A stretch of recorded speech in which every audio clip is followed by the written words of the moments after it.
हाँ, good morning students. आज पढ़ेंगे अपन आइडियल गैस।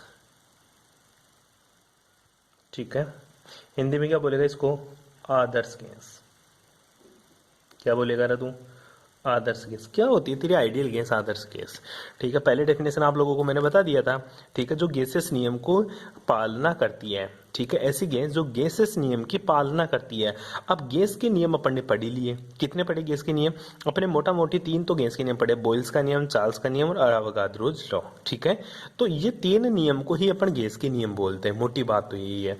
जो तेरा एमोटोप्स है वो फालतू का नियम है, वो अपने काम का नहीं है। ठीक है, गैस के जो लॉ है वो मोटी मोटी 3 ही है, बॉयल्स का लॉ, चार्ल्स लॉ और अवोगाद्रो लॉ। तो मैंने डेफिनेशन लिखवाई थी। ऐसी गैसें जो किसका पालना करे? जो गैसेस नियम की पालना करती है आदर्श गैसें कहलाती है, आइडियल गैस कहलाती है। अब गैसेस लॉ कौन कौन से? अवोगाद्रोज लॉ, चार्ल्स लॉ और बॉयल्स लॉ। ठीक है, तो देखिए अपन डेफिनेशन लिख लेना ऊपर। ऐसी गैसें जो गैसेस नियम की पालना करे क्या कहलाती है? मेरी आइडियल गैस कहलाती है। अब अपन जानते क्या है? वी नो डेट है, वी नो डेट। अपन क्या क्या जानते बेटा जी? तेरा बॉयल्स लॉ। बॉयल्स लॉ क्या पढ़ा था तूने? गुरुजी बॉयल्स लॉ मैंने पढ़ा था। क्या होता था? V is directly proportional to 1/P। कब? At constant temperature. ठीक है, दूसरा क्या पढ़ा था तूने? Charles law. कौन सा पढ़ा था? Charles law. ठीक है, अब चार्ल्स लॉ क्या बोला था? चार्ल्स लॉ बोला था V is directly proportional to T। ठीक है, कब? कांस्टेंट है। कब रहे? Constant pressure. ठीक है, इसी के साथ एक और पढ़ा था तूने। कौन सा? अवोगाद्रो नियम। कौन सा? अवोगाद्रोज लॉ।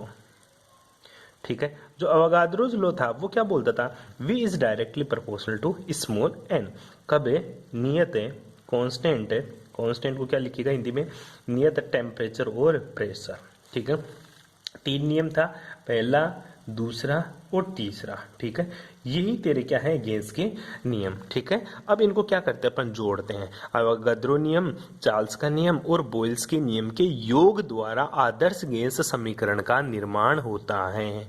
ठीक है, बाय कॉम्बिनेशन ऑफ, क्या बोलेगा इंग्लिश में इसको? By combining 3 laws. ठीक है, तीनों नियम का क्या कर रहा हूं मैं? कॉम्बाइन, मतलब इनको कंबाइंड कर रहा हूं। ठीक है, कॉम्बिनेशन कर दिए तो V is directly proportional to हो जाएगा तेरा NT/P। ठीक है, सब में V है। ये N के डायरेक्टली प्रोपोर्शनल टू, T के डायरेक्टली प्रोपोर्शनल टू, P की क्या है? इनवर्सली प्रोपोर्शनल टू है। तो V is directly proportional to NT/V। ठीक है, P को इधर ले जाऊं मैं। ठीक है, P को इधर ले जाता हूं तो क्या हो जाएगा? PV is directly proportional to NT। क्या हो जाएगा? NT। या फिर मैं इसको लिख सकता हूं PV इक्वल्स टू NRT, जहां पे R क्या है? ठीक है, ये जो इक्वेशन है, पहले ये जो इक्वेशन है बेटा, यही मेरी आइडियल गैस इक्वेशन है। कौन सी इक्वेशन है? आइडियल गैस इक्वेशन बोलते हैं इसी को। जहां पे R क्या होता है? R होता है गुरुजी मेरा गैस कांस्टेंट। कौन सा कांस्टेंट होता है? Gas constant. हिंदी में क्या बोलेंगे इसको? गैस नियतांक इसको बोलते हैं। क्या बोलते हैं इसको? गैस नियतांक। कोई प्रॉब्लम यहाँ तक? ठीक है, ये सिंपल सी बात है, आप लोगों को मैंने बता दी। ठीक है, अब बात आती है गुरुजी ये जो गैस कांस्टेंट होता है ना, इसकी प्रकृति क्या है? क्वेश्चन क्या पूछ लेता? आर गैस की प्रकृति समझाओ, नेचर ऑफ गैस कांस्टेंट। क्या जो आर होता है इसका मान क्या होता है? पहले ये देख ले, आर का मान क्या होता है वो भी तेरे को बताऊंगा, और इसका नेचर क्या होता है वो भी तेरे को मैं बताता हूँ। ठीक है, अब बात करते हैं, पहले आर की वैल्यू निकालते हैं गुरुजी। ठीक है, तो अपन लगाते हैं नेचर ऑफ गैस कांस्टेंट। ठीक है, nature of a gas constant. Gas constant क्या है तेरा? आर। इसका नेचर क्या है? पहले इस इक्वेशन से इसको इक्वेशन नंबर 1 लगा लेना तेरा। ठीक है, इक्वेशन नंबर 1 से, from equation first, equation number 1 से मेरे को आर चाहिए। इक्वेशन नंबर 1 क्या थी? PV equals to NRT। मेरे को तो आर चाहिए, तो आर बराबर क्या हो जाएगा? PV/NT। PV/NT। कोई प्रॉब्लम बेटा यहाँ तक? ये तेरा आर का मान है। जब आर का वैल्यू अपन फाइंड आउट करते हैं कब? STP पर। किसके ऊपर? अपन आर की वैल्यू फाइंड आउट करते हैं बेटा एट NTP। ठीक है, एनटीपी का मतलब होता है नॉर्मल टेम्परेचर और प्रेशर के ऊपर। और मैंने अभी कंडीशन बताई थी नॉर्मल टेम्परेचर और प्रेशर की। तो आर बराबर एक एटीएम तो मैंने क्या ले लिया, प्रेशर ले लिया, या एक बार ले ले, ठीक है। पी की वैल्यू रख दी। अब वॉल्यूम की वैल्यू क्या आएगी, 22.4, ठीक है।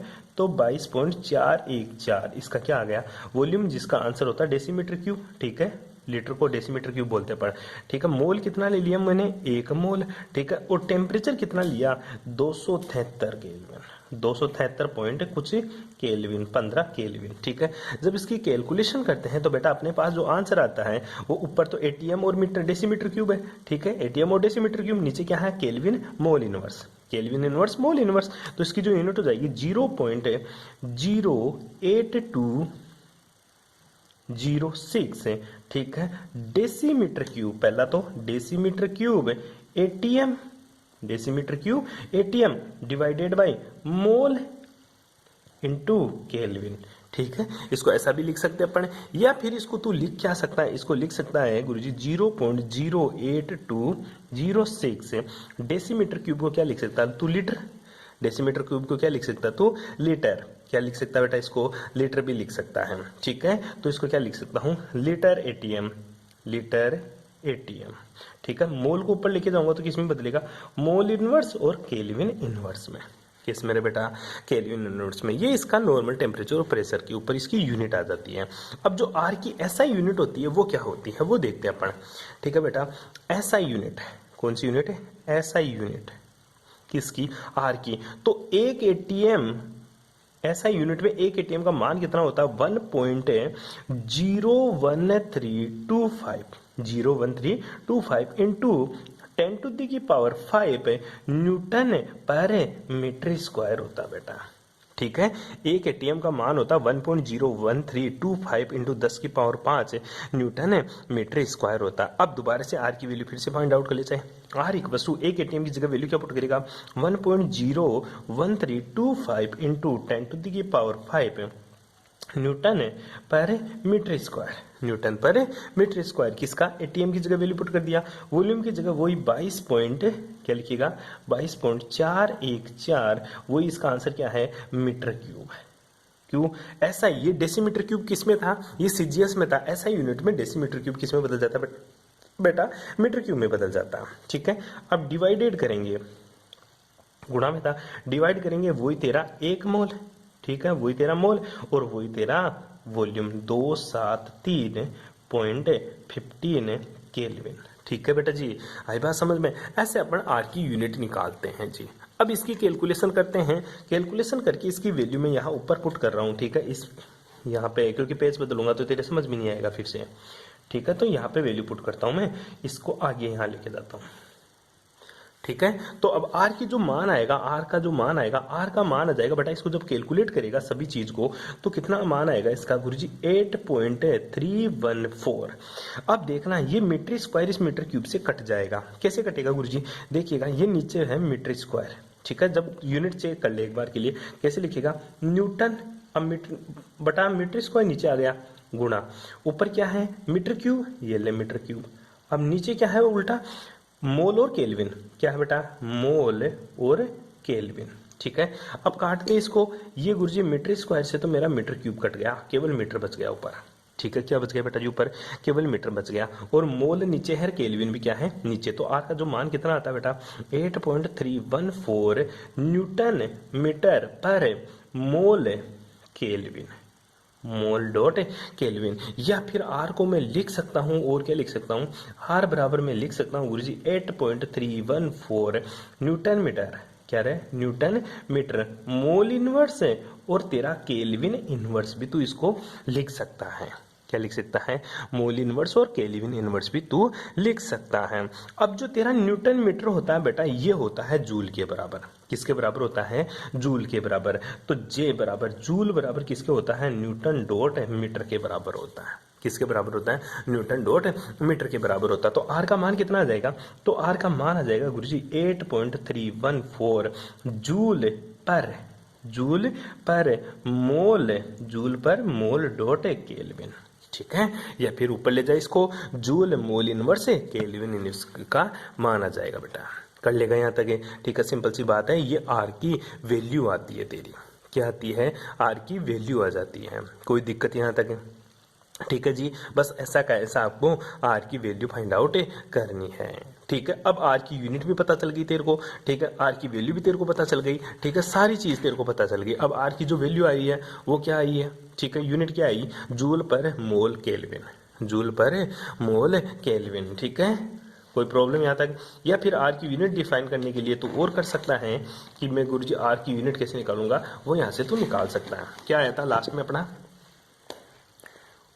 लास्ट के अंदर आर की वैल्यू क्या थी, दोबारा से अगर तू आर की यूनिट निकालना चाहता है ना, ठीक है, तो भी निकाल सकता है। कैसे, unit of R, unit of R, R की इकाई। ठीक है, तो आर की इकाई कैसे निकलेगा, वही आर बराबर क्या हो जाएगा, P into V upon N into T. ठीक है, प्रेशर, ठीक है, तो किसके बराबर, प्रेशर ये तेरा किसके बराबर होता है, दाब गुणा आयतन, दाब गुणा आयतन बटा मूल गुणा ताप। ठीक है, सबकी इकाई निकाल दे। ठीक है, आयतन की इकाई तेरे को पता है, मोल की तेरे को इकाई पता है। अब प्रेशर का तेरे को पहले दाब निकाल दे। प्रेशर किसके बराबर होता है, सबको खोल दे एक बार। प्रेशर किसके बराबर होता है, एफ अपॉन ए के बराबर होता है। मतलब ये होता है फोर्स, फोर्स अपॉन एरिया। ठीक है, किसके बराबर होता है, फोर्स अपॉन एरिया। तो आर की जगह पी की जगह ये वैल्यू पुट कर दे, तो आर का मान कितना हो जाएगा बेटा, एफ अपॉन ए इंटू एन गुणा टी इंटू वी। कोई प्रॉब्लम यहाँ तक है?